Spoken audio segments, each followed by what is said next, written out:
दोस्तों, जैसा कि आप सभी को पता होगा, अंग्रेजों ने भारत पर लगभग 250 सालों से भी अधिक हुकूमत किए हैं। लेकिन भारत में अंग्रेजों का आगमन की शुरुआत कब से हुई, सबसे पहले अंग्रेज कब और क्यों आए, चलिए जानते हैं।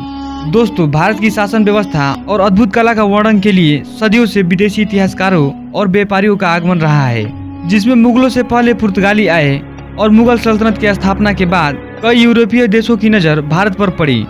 सम्राट अकबर के शासनकाल के दौरान साम्राज्य का वर्चस्व अपने चरम पर था। तभी भारत में एंट्री होती है एक ब्रिटिश सज्जन और व्यापारी रॉल्फ फिच की। दोस्तों, रॉल्फ फिच का जन्म 1550 में इंग्लैंड के लंदन में हुआ था। दोस्तों, रॉल्फ फिच एक व्यापारी थे जो दक्षिण पूर्व एशिया में यात्रा करने वाले पहले अंग्रेजों में से एक थे। इतिहासकार विलियम लीड्स के अनुसार फिंच फरवरी 1583 में अपने शिप टाइगर में सवार होकर अपनी यात्रा पर निकलते हैं और अप्रैल अंत तक सीरिया पहुंचते हैं। सीरिया में उन्होंने कई सारे स्थलों का वर्णन किया। वे दजला और फुरात जैसी नदी पार करके इराक के बगदाद तक पहुंचे। जुलाई के महीने में रॉल्फ फिच और उनके साथी बसरा होते हुए फारस की खाड़ी तक पहुंचे।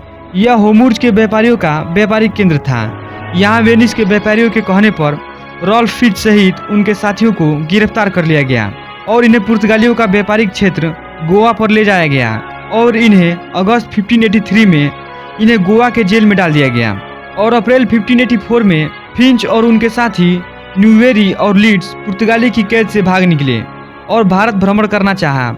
मई 1584 को फिंच उत्तर भारत में मुगलों की राजधानी आगरा में पहुंचे।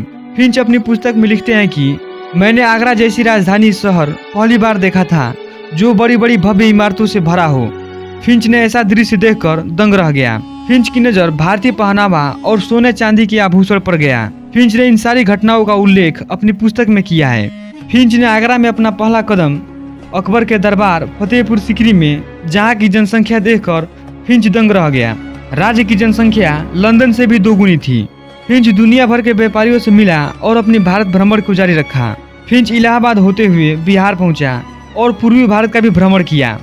इतिहासकारों के अनुसार 1611 में अपनी यात्रा की वापसी के दौरान इंग्लैंड में उसकी मृत्यु हो गई।